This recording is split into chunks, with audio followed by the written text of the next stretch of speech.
Hello friends, मैं उदेश पांडे आप सभी का अपने YouTube channel learning with learner पर एक बार फिर से स्वागत करता हूं। आज हम क्रमचय और संचय की सीरीज में अपनी दूसरी वीडियो लेके आए हैं। इसके पहले वाली वीडियो हमने क्रमचय और संचय से संबंधित कुछ बेसिक फैक्ट्स को समझा था और मूल सिद्धांतों को समझा था। आज हम उसी को आगे बढ़ाते हुए देखते हैं क्रमचय क्या होता है। तो अगर आपने अभी तक पहली वीडियो नहीं देखी है तो पहली वीडियो देखें, क्योंकि उसके बाद आपका कॉन्सेप्ट क्लियर होगा और इसे समझने में आसानी होगी। पहली वीडियो का डिस्क्रिप्शन मैं लिंक में दे रहा हूँ। चलिए तो देखते हैं क्रमचय क्या होता है।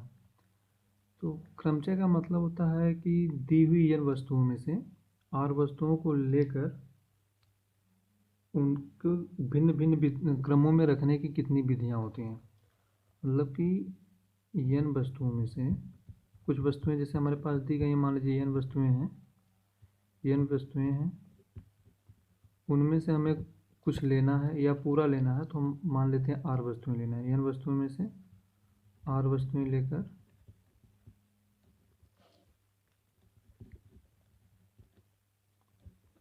उन्हें भिन्न भिन्न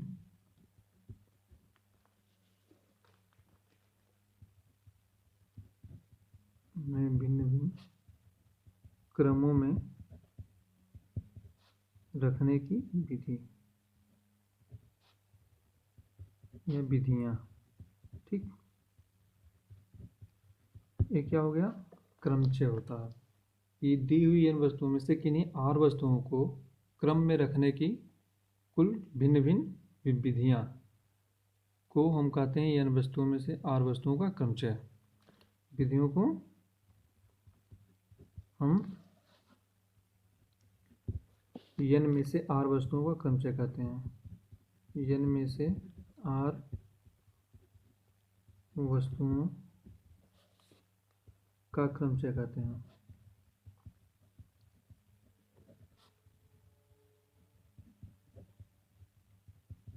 इसे दर्शाने के लिए हम NPR का प्रयोग करते हैं। NPR से व्यक्त करते हैं। NPR से व्यक्त करते हैं।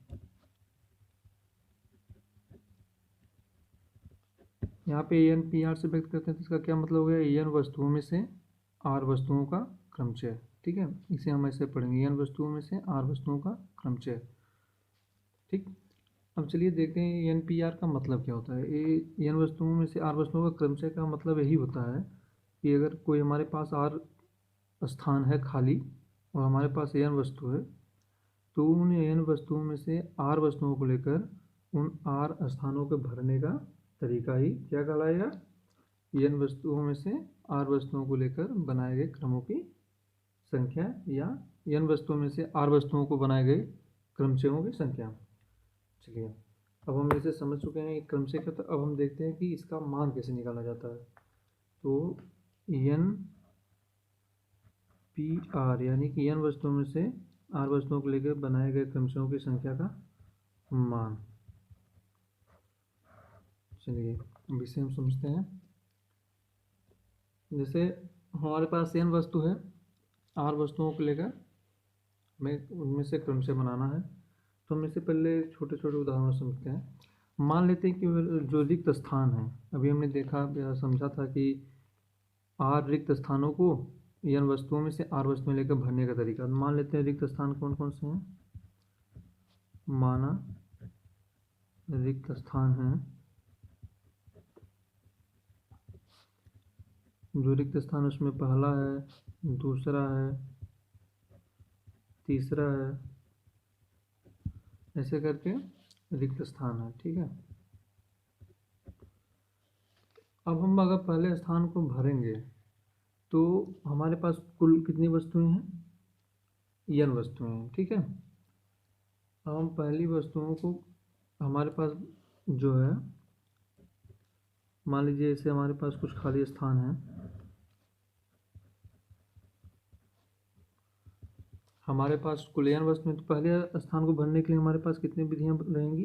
n में से कोई एक लेके भर सकते हैं, तो n विधियां हो जाएंगी। ठीक, दूसरे को भरने के लिए हमारे पास कितनी बचेंगी? उसमें से एक कम हो जाएगा, क्योंकि यहाँ पर हम एक भर चुके हैं, एन माइनस 1। तीसरे को भरने के लिए कितनी बचेगी, एन माइनस 2। चौथे के लिए एन माइनस 3। और हमने अभी अपने पिछले वीडियो में देखा था कि अगर किसी एक काम को यम तरीके से कर सकते हैं, दूसरे को यन तरीके से कर सकते हैं, तो दोनों को हम यम गुणे यन तरीके से कर सकते हैं। तो इन सब आपस में क्या हो जाएगा, गुणा हो जाएगा। ठीक, ये हमारा क्या हो जाएगा, कुल विधियाँ हो जाएंगी। ऐसे ऐसे अभी आगे भी चलता जाएगा। अगर हम इसी तरीके से इसको आगे बढ़ाते जाएंगे तो हमें क्या मिलेगा, अगर आर स्थान तक हो, आर स्थानों को भरने के लिए आर लेके भरना है आर पदों को, तो आर स्थान भराएंगे। आर स्थानों को भरने के लिए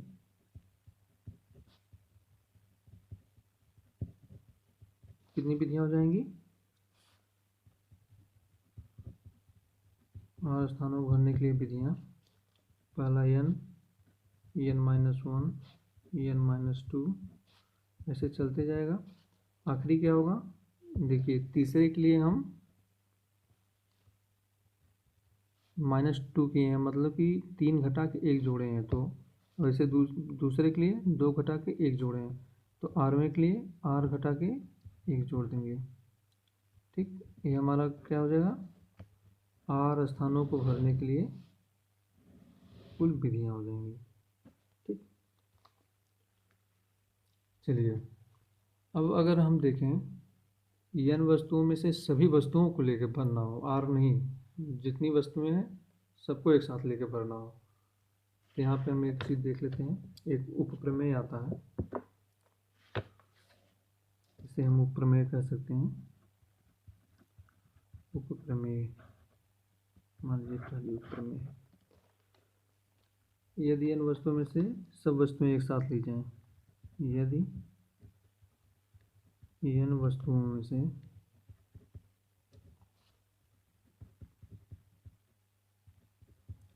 सब वस्तुएं एक साथ ली जाएं, अर्थात कितनी वस्तुएं ली जाएं, एन वस्तुएं ली जाएं, सब वस्तुएं एक साथ ली जाएं,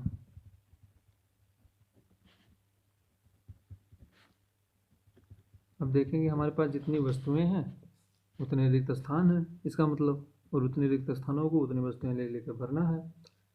तो यहाँ पे हम आर के जगह पे क्या रखेंगे, जैसे हमारे यहाँ पे एन पी आर मिला है, आर के जगह पे हम क्या रखेंगे, एन रखेंगे, तो हमें क्या मिल जाएगा, एन पी एन बराबर N minus 1, N minus 2, dot dot करेंगे तो आखिरी पद में क्या मिलेगा, एन माइनस एन प्लस 1, मतलब 0 और 1, और उसके पहले वाला क्या रहा होगा, 2, उसके पहले वाला क्या रहा होगा, 3। तो इस तरह हमें आखिरी के अगर 3 पद लिख लें तो कुछ इस तरह मिल जाएगा। ठीक, एन पी एन का मान हमारा ये होगा।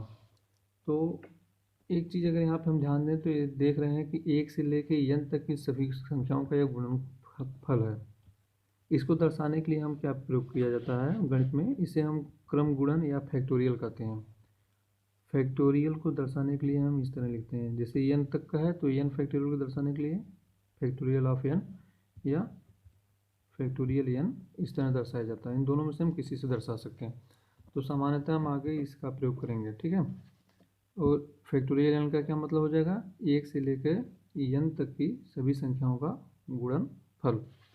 चलिए यहाँ पे हम एक चीज़ और लिख लेते हैं इसको, कि हम समझ जाएं हमेशा के लिए n फैक्टोरियल क्या होता है, 1 से लेके n तक की संख्याओं का गुणनफल। चलिए एक उदाहरण भी यहीं पे देख लेते हैं। जैसे मान लीजिए अगर ये 6 फैक्टोरियल है, इसका क्या मतलब हो जाएगा, 1 गुणे 2 गुणे 3 गुणे 4 गुणे 5 गुणे 6 बराबर कितना आ जाएगा, 2 3 6 चौको 20 25 120 छक्का 720, तो है 6 फैक्टोरियल का मान 720। चलिए अब हम देखते हैं कि अगर अभी एन पी आर का मान हमें फैक्टोरियल के टर्म में ज्ञात करना हो, जैसे हम ये एन पी आर का हमने ये सूत्र निकाल लिया है, तो अब इसे हम थोड़ा और सिंप्लीफाई करेंगे। चलिए अब हम इसको यहाँ पे लिख लेते हैं NPR का ऊपर में 2, एक ऊपर में हो गया, ऊपर में हम दूसरा कर लेते हैं यहाँ पे। चलिए हमने अभी तक क्या निकाला है, NPR का मान हमारे पास क्या है, n -1 n -2 dot dot n -r+1। ठीक, अब हम एक काम करेंगे, इसको बढ़ाते जाएंगे और 1 तक ले जाएंगे, क्योंकि 1 से लेके हमें n तक मिल जाएगा, और जितना बढ़ेगा उससे डिवाइड कर देंगे, तो कोई दिक्कत, पद हमेशा पद बराबर रहेगा, जितना गुणा कर रहे हैं उतने से भाग कर दे रहे हैं। चलिए देखते हैं क्या करना पड़ेगा, n -1 n -2 dot dot n -r+1 है। अब सोचिए अगला पद क्या आएगा, यहाँ पे एक एक घटता जा रहा है,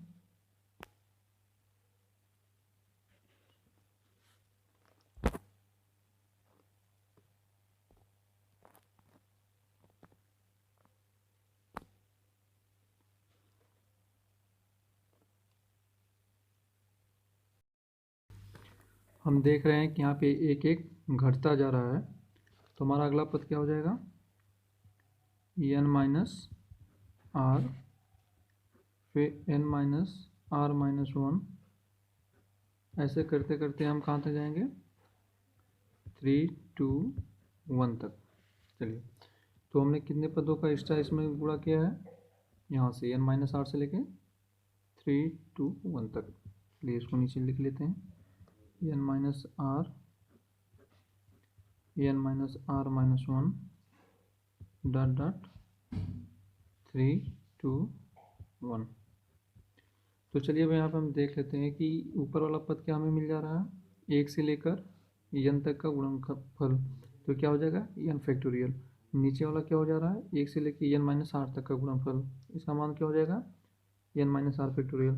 यहाँ से हमें NPR क्या मिल जाएगा, NPR बराबर n factorial upon n -r का फैक्टोरियल। ये हमारा क्या होगा, एक तरफ फार्मूला मिल गया हमें। चलिए अब हम फैक्टोरियल का मान आसानी से ज्ञात कर सकेंगे। चलिए अब हम देखते हैं अगले, अब आगे बढ़ते हैं। हमें NPR का मान मिल गया है, यहाँ से एक चीज़ और हम थोड़ा इंटरेस्टिंग देख लेते हैं। ठीक है, चलिए देख लें, पहले उसको देख ही लें। हमें NPR का मान क्या मिला है, n factorial upon n -r का फैक्टोरियल। चलिए अगर हम r बराबर n रख दें, क्या रख दें, r बराबर n, तो NPN क्या हो जाएगा, n फैक्टोरियल बराबर n फैक्टोरियल बटे n n फैक्टोरियल। ठीक, चलिए अब हम एक चीज़ देखते हैं कि n में से n वस्तुओं को लेकर हम कितने तरीकों से कर सकते थे, n फैक्टोरियल तरीकों से। पीछे हमने देख लिया है, तो यहाँ पे हमारा क्या हो जाएगा, ये हो जाएगा n फैक्टोरियल बराबर n फैक्टोरियल बटे 0 फैक्टोरियल। यहाँ से हमें 0 फैक्टोरियल का मान कितना मिल जाएगा, 1। एक यहाँ पर मज़ेदार चीज़ थी कि 0 फैक्टोरियल का मान 1 होता है, ये ध्यान रखिएगा। चलिए अब हम क्रमचय को आगे बढ़ाते हैं, देखते हैं अगर हमारे पास n असमान वस्तुएं हैं, मतलब n वस्तुएं हैं उनमें कोई भी समान नहीं है, ठीक, उनमें से r वस्तुएं लेना है, जबकि क्रमचय में एक वस्तु हमेशा ली जाए। जैसे हमारे पास कोई वस्तु है और उनमें से मान लीजिए हमारे पास 5 संख्याएं हैं। चलिए पहले इसको लिख लेते हैं, हम पढ़ना जो लिख के आ रहे हैं यहाँ पे, n वस्तुओं में से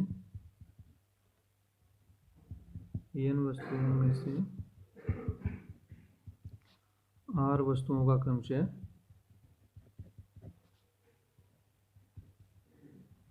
का क्रमचय जबकि एक वस्तु हमेशा ली जाती है। क्या की जाती है? हमेशा ली जाती है।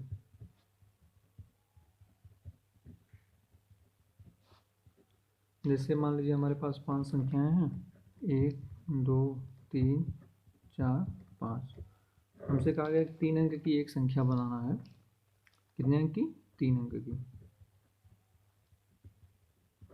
जिसमें हमेशा 2 आना चाहिए। हमेशा क्या आना चाहिए? 2 आना चाहिए। ठीक। अब हमारे पास 2 तो एक संख्या हमेशा के लिए फिक्स हुई। वही कहा जा रहा है यहाँ पे कि n वस्तुओं में से r वस्तुओं का क्रमचय जबकि एक वस्तु हमेशा ली जाती है। तो इसको कैसे हल किया जाएगा, चलिए देखते हैं। अब हमारे पास एक वस्तु तो हमेशा ली जा रही है, कौन सी? 2। तो हमारे पास अब शेष वस्तुएं कितनी बची? तो हमारे पास शेष वस्तुएं कितनी बची? n-1। अगर टोटल n है तो हमारे पास शेष वस्तुएं n-1। और अब कितने स्थानों पे हमें भरना है शेष स्थान? अगर r वस्तुएं लेकर बनाना था तो r स्थान से। अब हमारे एक वस्तु तो स्थान भरा जा चुका है, तो r-1। अब बताइए n-1 वस्तुओं में से r-1 वस्तुओं को लेकर हमारे पास कितनी विधियां हो सकती हैं? n-1 r-1। ठीक। अब हमारे पास एक विशेष वस्तु है जो हम हमेशा ले रहे हैं, एक है। तो एक वस्तु जो हम ले रहे हैं उसको हम कितने प्रकार से भर सकते हैं? r स्थान है, हम r में से किसी एक पे रख सकते थे। एक वस्तु को r स्थानों पर रखने की कुल कितनी विधि होगी? r विधियां। ठीक। तो हमारे पास इस समुच्चय के लिए कुल कितनी विधियां हो जाएंगी? r-n-1 p r-1। ठीक। अब ये हमारे लिए क्या हो गया? फार्मूला हो गया। तो फार्मूले से ज़्यादा इम्पोर्टेंट है इसे समझना कि ये हुआ कैसे है। देखिए n वस्तुओं में से r वस्तुएं लेकर क्रमचय बनाना है, जबकि एक वस्तु हमेशा ली जा रही है। और एक क्या है? इस एक वस्तु को रखे जाने का टोटल तरीका है। बस अब यहीं पे ये समझ लीजिए, अगर 2 वस्तुएं हमेशा लेनी रहेगी तो हम क्या करेंगे? यहाँ से 2 वस्तुएं घटाएंगे, स्थान में से 2 वस्तुएं घटाएंगे, और यहाँ पे इन 2 वस्तुओं को इनमें रखने का टोटल का तरीका से गुणा कर देंगे। अगर आप ऐसे ही बेसिक समझते जाएंगे तो क्रमचय हमारा बहुत ही आसान होता जाएगा। चलिए अब हम आज के लिए इतना ही करते हैं। अगली वीडियो में हम क्रमचय के कुछ और ऐसे ही इंटरेस्टिंग नियमों के साथ आएंगे।